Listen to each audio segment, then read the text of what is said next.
인사를 나누겠습니다. 새해 복 많이 받으십시오.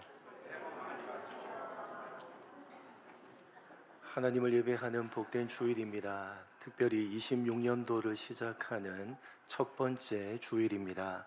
함께 하나님을 예배하며 행복한 첫 번째 주일이 되었으면 좋겠습니다. 우리가 차례대로 살펴보고 있는 로마서는 사도 바울이 로마 교회에 보낸 편지입니다.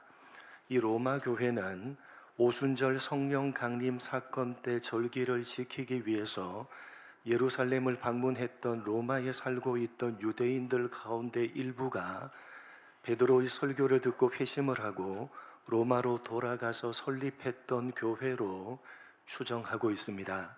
그런 까닭에 바울은 여러 차례 로마 교회를 방문하려고 했지만 여의치가 않자 프로스 로마이오스, 로마 교회 성도들에게 라고 제목을 붙인 이 로마서를 편지로 보낸 것입니다.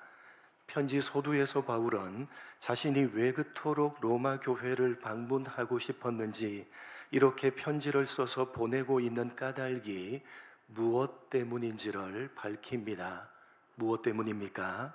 기독교 신앙의 가장 중요한 내용인 복음을 전하고 싶었기 때문입니다. 지금 현재도 그냥 그렇게 살다가 죽도록 내버려 두시는 하나님의 진노가 이 세상에 쏟아지고 있고, 그 진노를 피할 수 있는 유일한 방법은 복음밖에 없기 때문에 그토록 복음을 전하고 싶었던 것이라고 밝히면서 이어지는 2장에서 바울은 유대인이든 헬라인이든 이 세상 그 누구도 하나님의 진노하심에서 벗어날 수가 없다고 말씀합니다. 그리고 특별히 자신들은 하나님의 선택함을 받은 선민이라고 자랑하면서 하나님께서 주신 율법과 할례를 그 증거로 내세우고 있는 유대인들을 향해서 하나님의 이름이 너희들 때문에 모독을 받는다고 책망하면서 이방인들과 똑같이 너희 유대인들 역시 하나님의 진노하심에서 벗어날 수가 없다고 강조를 합니다. 그리고 편지를 받아봤던 로마 교회 대부분이 유대인들로 구성되어져 있었기 때문에 자신이 말한 것에 대해서 의문을 가질 수 있다고 생각을 하고 바울은 이어지는 3장에서 예상되는 유대인들의 의문들과 그에 대한 답변들을 함으로써 유대인들 또한 이방인들과 마찬가지로 하나님의 진노하심에서 벗어날 수가 없다고 재차 강조합니다. 그리고 최종적으로 바울은 이 세상 모든 사람들은 죄인이기 때문에 단 한 사람도 하나님의 심판에서 벗어날 수가 없다고 결론을 내립니다. 그래서 이어지는 오늘 본문에서 바울은 다시 한번 율법에 대해서 이야기를 합니다. 그렇게 이 세상 모든 사람들이 예외 없이 죄인이라고 결론을 내리고 있는 근거가 바로 율법이다 라고 말하는 것입니다. 여러분, 율법은 선한 것입니까? 악한 것입니까? 율법은 지극히 선한 것입니다. 우리가 율법에 대해서 다소 부정적인 생각을 가지고 있는 까닭은 성경이 구원과 관련해서 율법을 부정적인 것으로 말씀하고 있기 때문입니다. 구원과 관련해서 율법은 부정적인 겁니다. 그러나 사실 율법 자체는 지극히 선한 하나님의 기준이요 하나님의 법입니다. 그러기에 만약에 율법을 온전히 지키는 사람이 있다면 그 사람은 하나님의 기준을 충족했기 때문에 구원을 받을 수가 있습니다. 그런데 문제는 율법을 온전히 지킬 수 있는 사람은 단 한 사람도 없다는 것입니다. 그렇다면 하나님께서 율법을 주신 까닭은 무엇 때문입니까? 유대인들은 하나님께서 수많은 민족들 가운데 오직 자기 민족에게만 율법을 주셨다는 것 때문에 다른 민족들은 율법을 지킬 수가 없어도 자신들은 율법을 지킬 수 있다고 자신했습니다. 하나님께서 왜 유대 민족에게만 율법을 주셨겠는가? 그것은 이 세상 모든 민족들 가운데 율법을 지킬 수 있는 민족은 오직 유대 민족밖에 없기 때문에 하나님께서 유대 민족에게만 율법을 주신 것이라고 저들은 잘못된 생각을 했습니다. 그리고 그러한 저들의 잘못된 생각이 저들이 가진 바 뿌리 깊은 유대 선민 사상을 만들어 내게 된 것입니다.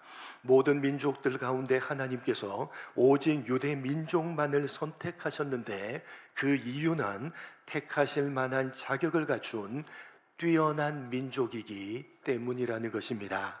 그러나 바울은 유대인들 역시 이방인들과 똑같이 죄인이라고 선언을 하면서 그렇게 자신 있게 말할 수 있는 근거가 바로 율법이라고 말을 합니다. 본문 19절 20절 함께 합독합니다. 시작.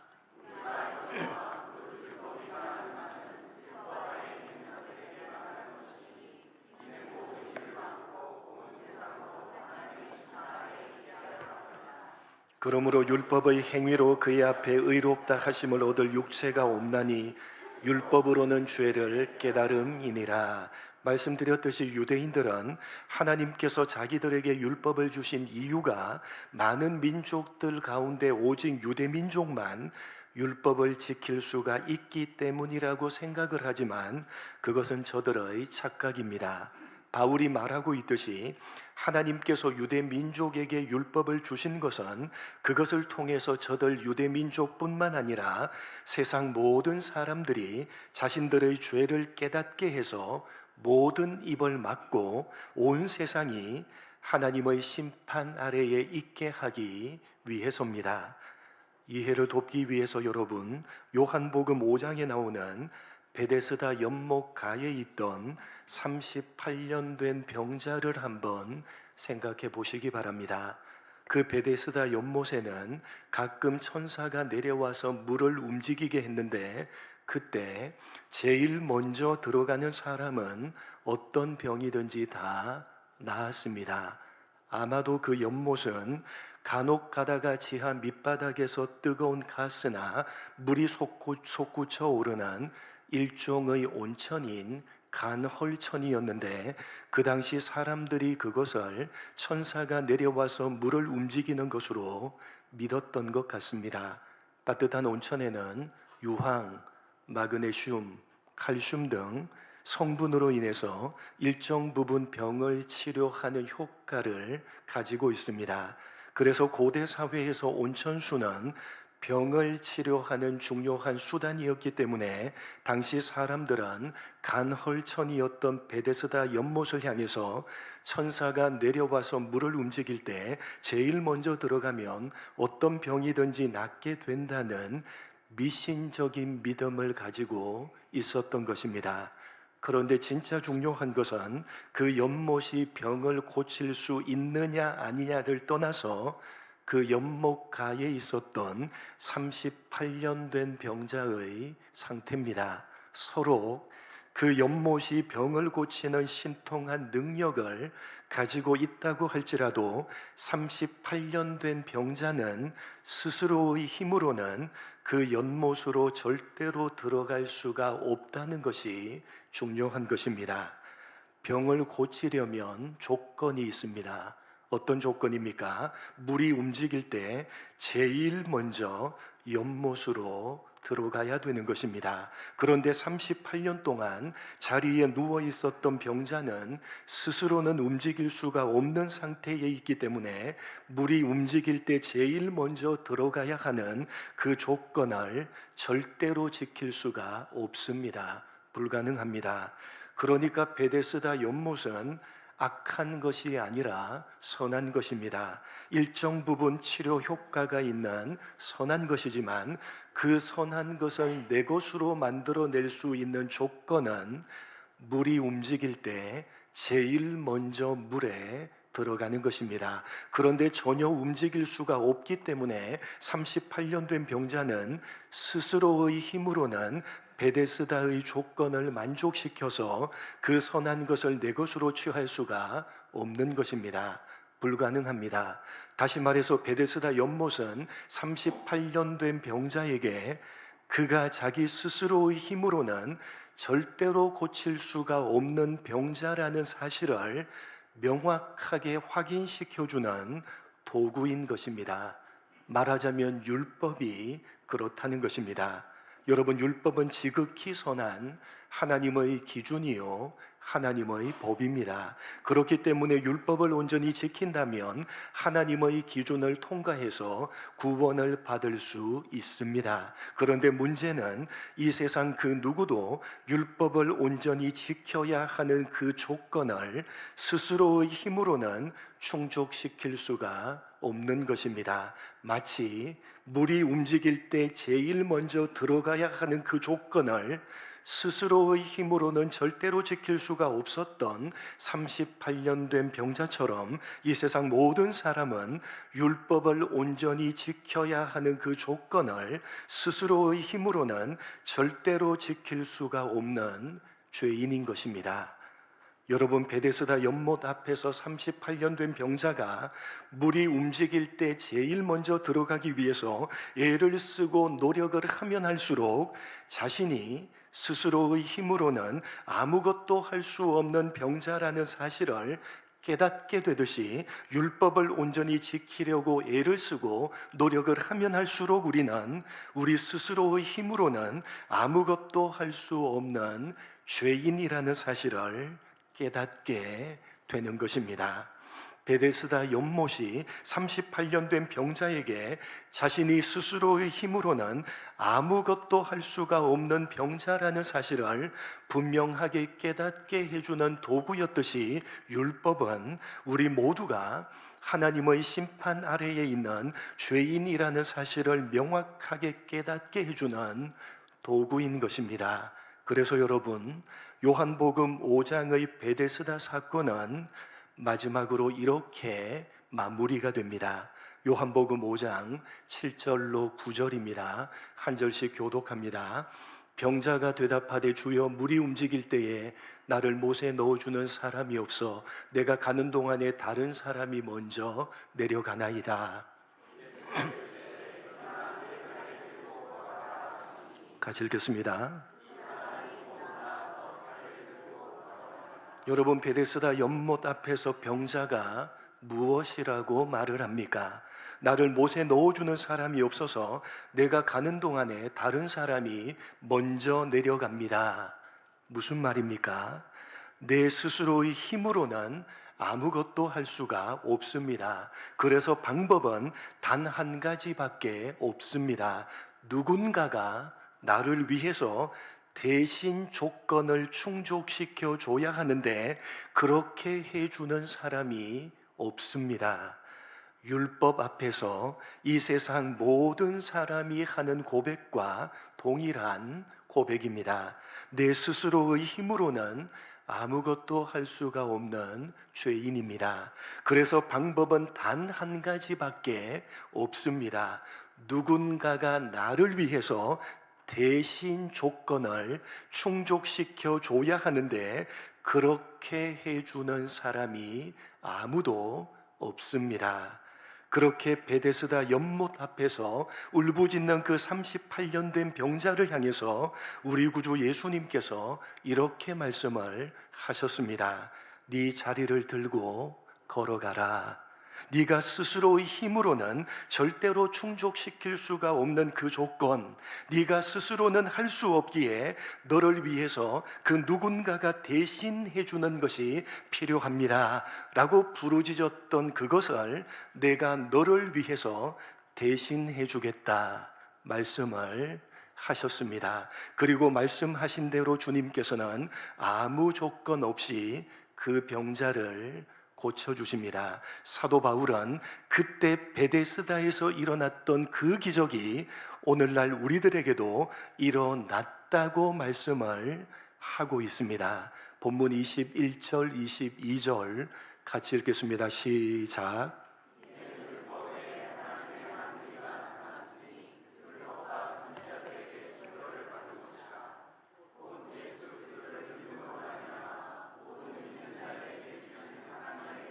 차별이 없느니라. 이제는 율법 외에 하나님의 한 의가 나타났다는 것입니다. 헬라어 원문으로 보시면 제일 앞에 나오는 단어가 뉘니데라는 단어입니다. 이것을 우리말로 이제는 이라고 번역을 했지만 사실 뉘니데라고 할 때 뒤에 나오는 데라고 하는 것은 그러나 라고 하는 접속사입니다. 그러니까 정확하게는 그러나 이제는 이라고 21절이 시작을 하는 것입니다. 그러나 이제는 무슨 말입니까? 모든 사람이 죄인이기 때문에 그 누구도 하나님의 심판에서 벗어날 수가 없다는 것입니다. 베데스다 연못 앞에서 38년 된 병자가 내 스스로의 힘으로는 아무것도 할 수가 없습니다. 나를 위해서 그 누군가가 대신해 주는 것이 필요합니다 라고 외쳤을 때에 그의 귀에 주님의 말씀이 들렸던 것처럼 율법 앞에서 우리 모두가 죄인이라는 사실을 분명하게 깨닫고 하나님, 나는 도무지 아무런 방법이 없는 죄인입니다 라고 외칠 때 우리들의 귀에 그러나 이제는 이라고 하는 이 주님의 말씀이 들리는 것입니다. 우리 모두는 스스로는 아무런 방법이 없는 하나님의 심판을 받아 마땅한 죄인인 것이 분명하지만 그러나 이제는 단 한 가지 유일한 방법이 있다는 것입니다. 그것은 율법 외에 나타난 하나님의 의, 곧 주 예수 그리스도를 믿는 믿음이라는 것입니다. 여러분, 죄인인 우리가 하나님의 심판에서 벗어날 수 있는 단 한 가지 유일한 방법은 믿음이라는 방법뿐입니다. 다른 방법은 없습니다. 오늘 우리가 기억해야만 하는, 아니 예수를 믿는 기독교 신앙을 가진 사람이 일평생 반드시 기억해야만 하는 가장 중요한 내용입니다. 여러분 기억하십시오. 이 세상 모든 사람들은 죄인입니다. 그리고 그 죄인을 심판하시는 준엄한 하나님의 심판에서 벗어날 수 있는 유일한 방법은 믿음이라는 방법뿐입니다. 깨달으시고 믿으시기 바랍니다. 깨달으시고 믿으시기 바랍니다. 그런데 여러분, 이 믿음이라는 것을 우리는 잘 이해를 해야 됩니다. 이 믿음이라는 단어는 기독교 신앙을 가지고 있는 사람들이 제일 많이 사용하는 것이기도 하고 또한 제일 많이 오해하는 것이기도 합니다. 여러분, 오늘 본문 21절을 다시 한번 보겠습니다. 본문 21절을 다시 보시면 사도 바울은 믿음을 설명하면서 율법 외에 하나님의 한 의가 나타났다라고 설명합니다. 율법 외에 라고 할 때 외에 라고 번역된 헬라어는 코리스라는 단어인데 정확하게는 무엇과는 완전히 별개로 상관없이 라는 뜻입니다. 율법과는 완전히 별개로 전혀 상관이 없는 것, 그것이 믿음입니다. 바울이 말하고자 하는 바를 보다 정확하게 말씀을 드리면 율법과는 완전히 대조되는 정반대의 것, 그것이 믿음입니다. 여러분, 성경이 가르치고 있고 기독교 신앙이 말하는 믿음은 율법과는 완전히 대조되는 정반대의 것입니다. 그런데 우리는 많은 경우의 믿음을 율법과 똑같은 것으로 잘못 이해를 합니다. 믿습니다. 의심하지 않고 흔들리지 않고 내가 믿습니다 라는 식으로 믿음을 이해하는 것입니다. 그것은 믿음이 아니라 율법입니다. 여러분, 그것은 믿음이 아니라 율법입니다. 여러분, 율법이 뭡니까? 율법을 지키는 행위를 하면 그 결과로 상을 받고 율법을 어기는 행위를 하면 그 결과로 벌을 받습니다. 행위의 법칙이요 또한 원인과 결과의 법칙입니다. 그것이 율법입니다. 그런 율법과는 완전히 대조되는 정반대의 것이 바로 성경이 말하는 믿음입니다. 행위의 법칙이 아닌 것, 원인과 결과의 법칙이 아닌 것, 그것이 믿음인데 우리는 행위의 법칙으로, 원인과 결과의 법칙으로 믿음을 잘못 오해할 때가 많은 것입니다. 내가 의심하지 않고 내가 흔들리지 않고 믿었더니, 내가 그런 믿음의 행위를 했더니 그 결과로 하나님께서 나에게 복을 주셨다 라는 식으로 믿음을 이해하고 사용한다면 그것은 행위의 법칙이요 원인과 결과의 법칙입니다. 그것은 믿음이 아니라 율법입니다. 그런 율법과는 완전히 대조되는 정반대의 것이 바로 믿음입니다. 행위의 법칙이 아닌 것, 원인과 결과의 법칙이 아닌 것, 내가 아무것도 한 것이 없는데, 나에게 원인이 아무것도 없는데, 내가 아무것도 할 수가 없는데 하나님께서 값없이 주시는 것, 그것을 우리는 은혜라는 말을 사용하지만 성경이 말하는 믿음은 바로 은혜의 또 다른 표현인 것입니다. 여러분, 성경이 말하는 믿음은 은혜의 또 다른 표현입니다. 여러분 생각해 보십시오. 베데스다 연못가에 있었던 38년 된 병자가 예수님을 알아보고 예수님을 믿었습니까? 예수님을 알아보고 믿었습니까? 그가 예수님을 알아보고 믿었기 때문에 병고침을 받은 것입니까?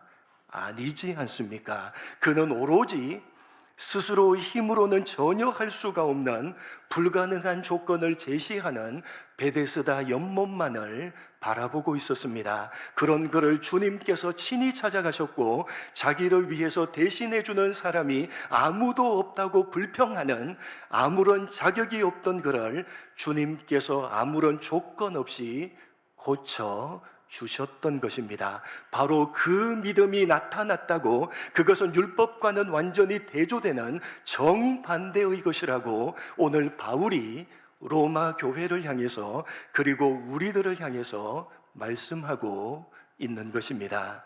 여러분, 우리 모두는 준엄하신 하나님의 심판을 받아 마땅한 죄인이었습니다.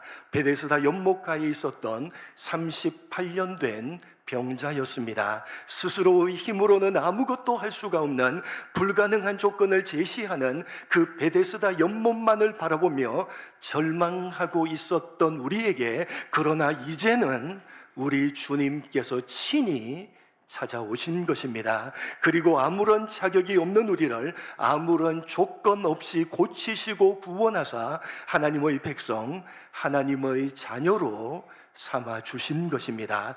값없이 은혜로 허락하신 우리들이 가지고 있는 믿음이요 영원토록 변하지 않는 영원한 우리의 신분입니다. 여러분, 26년도를 시작하는 첫 번째 주일입니다. 한 해를 시작하는 이 첫 번째 주일에 여러분이 가지고 있는 그 믿음, 여러분이 소유하고 있는 하나님의 자녀라는 그 신분이 여러분의 힘과 노력으로 얻어낸 것이 아니며, 또한 지금도 여러분의 힘과 노력으로 그것을 지켜내고 있는 것이 아니라는 사실을 분명하게 기억하시기 바랍니다. 여러분, 우리는 우리가 가지고 있는 이 믿음과 우리가 가지고 있는 이 하나님의 자녀라는 신분을 우리 자신의 힘과 우리 자신의 노력으로 얻어낸 것이라고 착각을 할 때가 많습니다. 그리고 지금도 우리 자신의 힘과 노력으로 우리의 믿음과 우리의 신분을 지켜내고 있다고 착각을 할 때가 많습니다. 여러분, 그렇지 않습니다. 여러분, 그렇지 않습니다. 여러분이 가지고 있는 그 믿음, 여러분이 소유하고 있는 하나님의 자녀라는 그 신분은 하나님께서 은혜로 여러분에게 허락하신 것이며, 지금도 하나님께서 은혜로 지켜내고 계시다는 사실을 절대로 잊어버리지 마시기 바랍니다. 여러분, 올 한 해 동안 서로 여러분이 믿음을 놓쳐버린다 하더라도 하나님께서는 믿음으로 여러분을 붙드실 것입니다. 올 한 해 동안 혹 여러분이 하나님의 자녀임을 망각하고 살아간다고 하더라도 하나님께서는 여러분이 당신의 자녀임을 그분의 손바닥에 새기실 것이고 그분의 가슴에 새기실 것입니다. 하나님께서 그렇게 하실 것입니다. 그렇게 여러분의 믿음을 하나님께서 지켜내실 것이며 여러분의 자녀됨을 하나님께서 지켜내실 것입니다. 그런 우리 하나님 때문에, 우리 주님 때문에 우리의 영혼은 언제나 안전한 것입니다. 여러분, 26년 올 한 해 우리는 여전히 부족할 것이고 여전히 넘어질 것이며 여전히 한심하고 못날 것입니다. 그러나 이제는 은혜로 우리에게 믿음을 허락하시고 은혜로 우리를 하나님의 자녀로 삼으신 그 하나님께서 우리의 믿음과 우리의 신분을 지켜내실 것입니다. 우리가 아니라 하나님께서 지켜내실 것입니다. 그러니 부디 그 어떤 상황과 환경이 여러분에게 주어진다 하더라도, 여러분이 그 속에서 어떠한 모습으로 살아간다고 하더라도 안심하시고 하나님으로 인해서 분발하시는 여러분 모두가 되시기를 주님의 이름으로 간절히 축복합니다. 하나님 아버지, 오늘 바울이 로마 교회를 향해서 그리고 우리를 향해서 힘주어 말하고 있는 바가 무엇인지 귀 있는 자가 되어서 깨달아 알게 하여 주옵소서. 그러나 이제는 은혜로 우리에게 믿음을 허락하시고 은혜로 우리를 하나님의 자녀로 삼으신 그 하나님께서 우리의 믿음과 우리의 신분을 지금도 지켜내고 계시고 영원토록 지켜내실 것이라는 사실을 깨달아 알게 하시고 믿게 하여 주옵소서. 어떤 환경과 상황이 주어진다 하더라도 그 속에서 우리가 어떠한 모습으로 살아간다 하더라도 안심하며 그 하나님으로 인해서 분발하는 올 한 해 우리 모두가 될 수 있도록 은혜 베풀어 주옵소서. 감사하오며 예수님의 이름으로 기도드립니다. 아멘. 찬양하시며